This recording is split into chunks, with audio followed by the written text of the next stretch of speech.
Hello friends, आपका मेरे channel पर एक बार फिर से स्वागत है। तो आज मैं रेलवे में असिस्टेंट लोको पायलट की वैकेंसी आई है उसके बारे में बताने वाली हूँ। तो इसके लिए कुल 9,970 पदों पर वैकेंसी आई है और आप लोग जितने भी कैंडिडेट हैं वो लोग 10 अप्रैल से इसमें अप्लाई कर सकते हैं। तो आइए देखते हैं कि पेपर में इसके रिगार्डिंग क्या दिया गया है और इसकी उम्र सीमा और योग्यता क्या होने वाली है, मैं आप लोगों को दिखाती हूँ। आप लोगों को मैं हिंदुस्तान पेपर के माध्यम से दिखाने वाली हूँ कि आरआरबी एएलपी वैकेंसी 2025 लाने वाला है असिस्टेंट लोको पायलट की, और इसमें पदों की संख्या होने वाली है 9,970। और आवेदन के लिए आप लोग अप्रैल में अप्लाई कर सकते हैं, जो कि 10 अप्रैल 2025 से आवेदन शुरुआत हो जाएगी और 9 मई 2025 तक चलेगी। आरआरबी रिक्रूटमेंट यानी रेलवे भर्ती board assistant loco pilot ALP के पदों के लिए एक और बम्पर भर्ती निकालने जा रहा है और इस बार आरआरबी एएलपी 9,970 पदों पर भर्ती निकालने जा रहा है। आरआरबी एएलपी भर्ती की विस्तृत नोटिफिकेशन उसके वेबसाइट पर जारी कर दिया जाएगा। तो अब तक आप मेरे चैनल को सब्सक्राइब नहीं किए होंगे तो प्लीज मेरे चैनल को सब्सक्राइब कर लीजिएगा और इसके रिगार्डिंग जैसे ही कोई नोटिफिकेशन आएगा मैं जल्द ही आप लोगों के पास लेकर आ जाऊंगी। तो भर्ती आने में उन युवाओं को फायदा होगा जो कि 2024 से एएलपी भर्ती में आवेदन नहीं कर पाए थे और जो सीबीटी 1 क्रैक नहीं कर सके थे। आपको बता दें कि पिछले साल 2024 जनवरी में रेलवे ने असिस्टेंट लोको पायलट के 5,696 पदों पर भर्ती निकाली थी और जिसे बाद में बढ़ाकर 18,799 कर दिया गया था। वर्तमान में इसके लिए सीबीटी 2 की प्रक्रिया चल रही है। आपको बता दें कि रेलवे भर्ती बोर्ड ने अपने कैलेंडर में हर साल जनवरी से मार्च के बीच नई असिस्टेंट लोको पायलट भर्ती निकालने का ऐलान किया था और रिपोर्ट्स के मुताबिक जोन वाइज संभावित वैकेंसी आप लोग देख लीजिए। मध्य रेलवे के लिए चाहिए 376 पद, पूर्व रेलवे के लिए 700 पद, ईस्ट कोस्ट रेलवे के लिए 1471 पोस्ट, पूर्वी रेलवे के लिए 868 पद, उत्तर मध्य रेलवे के लिए 508 पद, उत्तर पूर्वी रेलवे के लिए 100 पद, पूर्वोत्तर सीमांत रेलवे के लिए 125 पद, उत्तर रेलवे के लिए 521 पद, उत्तर पश्चिमी रेलवे के लिए 679 पद, दक्षिण मध्य रेलवे के लिए 889 पद, दक्षिण पूर्व मध्य रेलवे के लिए 568 पद, दक्षिण पूर्व रेलवे के लिए 591 और दक्षिण रेलवे के लिए 510 पद, पश्चिम मध्य रेलवे के लिए 759 पद, पश्चिमी रेलवे के लिए 885 पद, मेट्रो रेलवे कोलकाता के लिए 225 पद।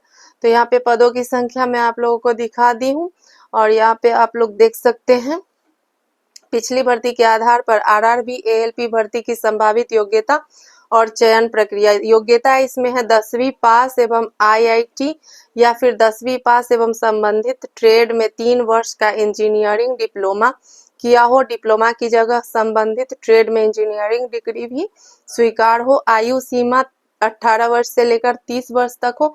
एससी एवं एसटी को 5 वर्ष एक्स्ट्रा दिया गया है, ओबीसी को 3 वर्ष एक्स्ट्रा छूट मिलेगी। और चयन की प्रक्रिया का एग्जाम का पैटर्न देख लीजिए। संभवतः चयन प्रक्रिया में ये चरण होंगे। फर्स्ट स्टेज में होगा CBT computer based test, second stage में होगा CBT computer based aptitude test और थर्ड स्टेज में होगा डॉक्यूमेंट वेरिफिकेशन। एएलपी पदों पर भर्तियों के लिए 2 चरणीय परीक्षा फर्स्ट स्टेज सीबीटी और सेकेंड स्टेज सीबीटी कॉमन होगी। फर्स्ट स्टेज सीबीटी में सफल उम्मीदवारों को ही सेकेंड स्टेज सीबीटी के लिए बुलाया जाएगा। तो जो फर्स्ट क्वालिफाई कर लेंगे उन्हीं को बुलाया जाएगा। सेकेंड स्टेज सीबीटी पास करने के बाद कंप्यूटर बेस्ड एप्टीट्यूड टेस्ट देना पड़ेगा। निगेटिव मार्किंग होगा। फर्स्ट और सेकेंड दोनों ही स्टेज में निगेटिव मार्किंग किया जाएगा। प्रत्येक गलत उत्तर के लिए 1/3 अंक काटा जाएगा। एप्टीट्यूड टेस्ट में कोई निगेटिव मार्किंग नहीं काटी जाएगी। फर्स्ट स्टेज सीबीटी कैसा होगा, तो पहले स्टेज के कंप्यूटर बेस्ड लिखित परीक्षा 1 घंटे की होगी जिसमें 75 प्रश्न पूछे जाएंगे। परीक्षा क्वालिफाई करने के लिए अनारक्षित श्रेणी के उम्मीदवारों को 40% ओबीसी के उम्मीदवारों को 30%, एससी के लिए 30% और एसटी उम्मीदवारों के लिए 25% अंक लाना अनिवार्य होगा। और न्यूनतम अंक लाने में नहीं होंगे तो इसमें आपको रोक दिया जाएगा।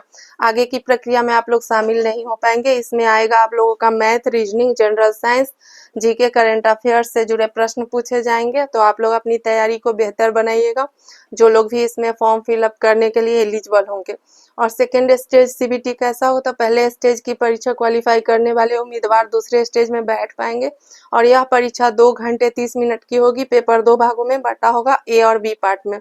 पार्ट ए में आपको 90 मिनट के लिए समय मिलेगा और 100 प्रश्न होंगे। इसमें क्वालिफाई करने के लिए अनारक्षित श्रेणी के उम्मीदवारों को, जो यूआर से है, उनको 40%, ओबीसी को 30%, एससी को 30% और एसटी को 25% लाना होगा। पार्ट ए में maths, reasoning, general science, GK, current affairs से जुड़े प्रश्न पूछे जाएंगे। पार्ट बी में लिखने के लिए 1 घंटे का समय होगा। इसमें कुल प्रश्न की संख्या 75 होगी। प्रश्नों को भी क्वालिफाई करने के लिए सभी श्रेणी के उम्मीदवारों को 35% अंक लाना हासिल करना होगा। पार्ट बी में ट्रेड सिलेबस से प्रश्न आएंगे। तीसरा चरण सेकेंड स्टेज के पार्ट ए में प्रदर्शन और बी में क्वालिफाई करने के बाद उम्मीदवारों को इसमें बुलाया जाएगा और यहाँ पे सभी वर्ग के उम्मीदवारों को कम से कम 42 नंबर लाने होंगे। किसी प्रकार की इसमें छूट नहीं दी जाएगी। आखिरी चरण में डॉक्यूमेंट वेरिफिकेशन होगा और आवेदन के लिए फी 500 रुपये। सीबीटी 1 परीक्षा में जो भी हिस्सा लेगा उसके लिए 400 रुपये लौटा दिए जाएंगे। एससी एसटी, महिला, ईबीसी, दिव्यांग के लिए 250 रुपये। सीबीटी 1 परीक्षा में जो भी हिस्सा लेगा उसके लिए 250 रुपये फिर वापस कर दिए जाएंगे। तो ये आप लोगों को सारा डिटेल्स मैं अपने टेलीग्राम चैनल पे दे दूंगी, आप लोग वहां से भी देख लीजिएगा। और मेरे चैनल को आप लोग सब्सक्राइब नहीं किए होंगे तो सब्सक्राइब कर लीजिएगा।